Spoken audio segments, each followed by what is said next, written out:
Is there a more gracious, more charming entertainer? If there is, please write us because it's hard to imagine. That's the Boston Globe.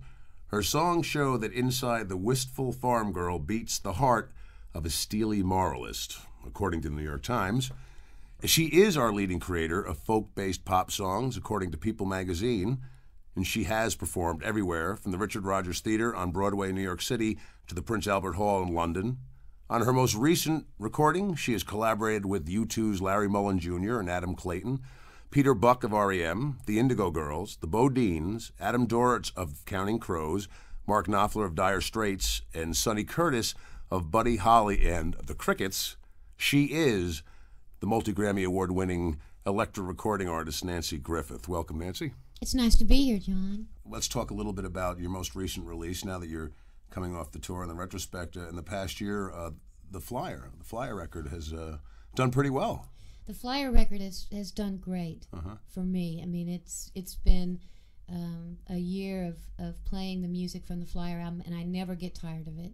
And sometimes in years past, when you're on the road for 14 months with a particular record, you might get a little bit tired of it, Sure. And I've never gotten tired of any of the music on the Flyer album. And you're in an interview almost a year ago, I think it is November 3rd, 1994, when the record was first kicking off, you told a New York Newsday interview that this was the best album you've ever made. Now, looking at it a year later, you still feel that way? Oh, yes, definitely.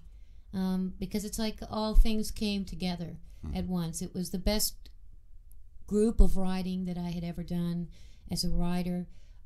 The greatest combination of friends, nobody a studio musician, no studio players, no hired guns, just friends gathered together in a circle playing music, and a very unusual group of people to have together. I mean, to have something like This Heart, where you've got Sonny Curtis back on a Stratocaster, which he was the first one to pick one up in 1954, and then you've got Larry Mullen playing drums on the track. So you're putting together the generation that created rock and roll and the generation that maintains its uniqueness and moves forward with it. I definitely want to get into some of those collaborations. That was a really amazing collection of artists, as you say on that. Quote, a wide-eyed Texas waif who may just be one of America's best poets and for sure is one of its best songwriters, unquote. That's from Time magazine, October 94. Nanci, one of the things from our conversations and reading interviews that you've done, and you really focus so much in primarily on songwriting. That's what you consider yourself. That's always been the great dream. I mean, I grew up in West Texas, and as a child, my heroes were all of those flat-bottomed, dusty West Texas songwriters, from Cindy Walker to Roy Orbison to Sonny Curtis and Buddy Holly and Waylon Jennings and Jimmy Webb. That was just the dream for me. They wrote songs that were sung around the world by great voices, and that just seemed like the most beautiful thing in life you could do, was to write music. Talk more about Flyer. There's quite a bit of collaborating going on in that record, and I wanted to get to that to focus on. I mean, an amazing collection of characters. Correct me now, Adam Duritz. Right, he co-wrote Counting Crows. Going Back to Georgia with me, and also came in and sang the duet, and then he sang harmony on 3 other songs of mine. And you've expressed a great deal of a fondness for Adam. Oh, I love Adam. I just think he's a marvelous writer. And I think, there are 2 writers right now that all women are just mad over because of the lyrical content. And that's Darius from Hootie and the Blowfish, and Adam Duritz, of course, from Counting Crows, because their lyrics are just incredibly sensitive to women's feelings. I understand at the Nashville show, you did a Nashville summer show outdoors this past summer, and Hootie and the Blowfish showed up. They did, and it was great to meet them, and they know me quite well because they used to come and hear me play. They've seen me play many times back when they were just a bar band. And so it was great to finally meet them. And, I have so many friends that said, wow, you actually got to meet them, and you actually got to shake hands and hug Darius. I guess he's like supposed to be the...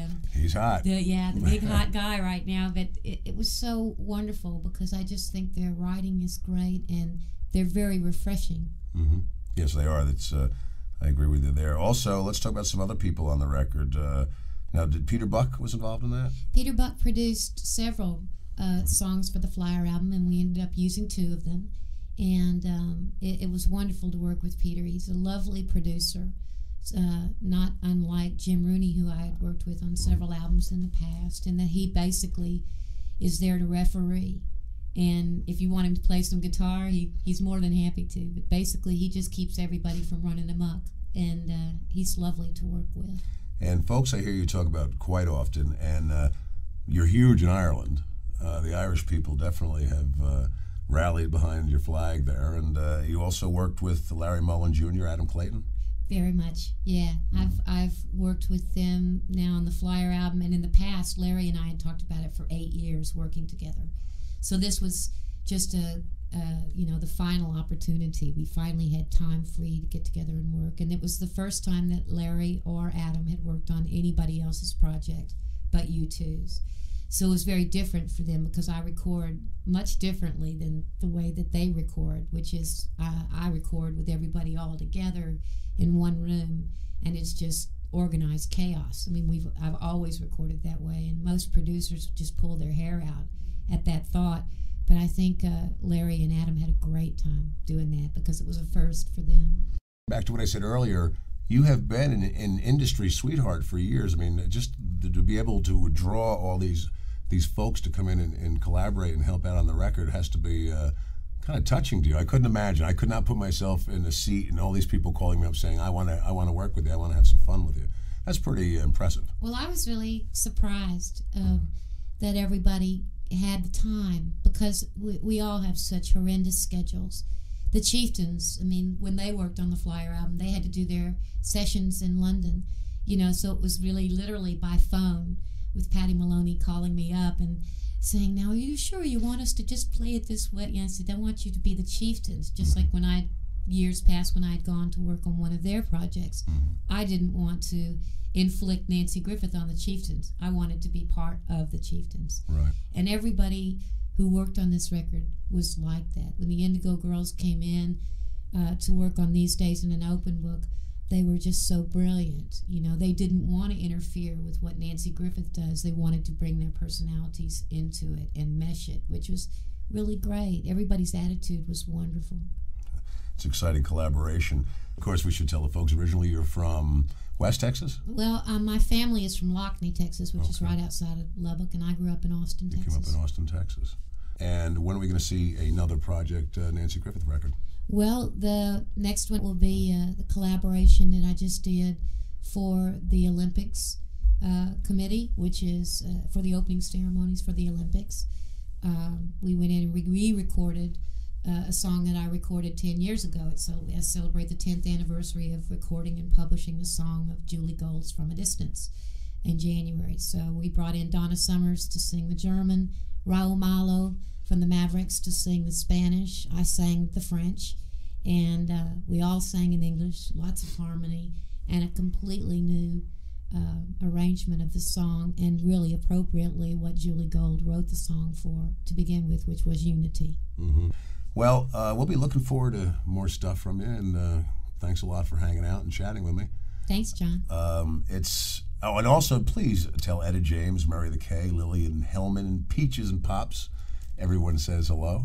I will. Are they all well? They're all very well. And Peaches is the newest addition? Peaches is the newest and the youngest and the smartest. How's Pops being to Peaches? Oh, he loves her, and she worships him. Oh, yeah, so they've got a thing going. They're working it out good. All right. Well, thanks again, and we're here with Nanci Griffith. The Flyer, her release over the last year, and the new single release is going to be what again? Time of Inconvenience. Time of Inconvenience. And who collaborated on that with you? Peter Buck produced that. Peter Buck of REM. Got a tough life, Nance. Nice seeing you. Nice to see you, too.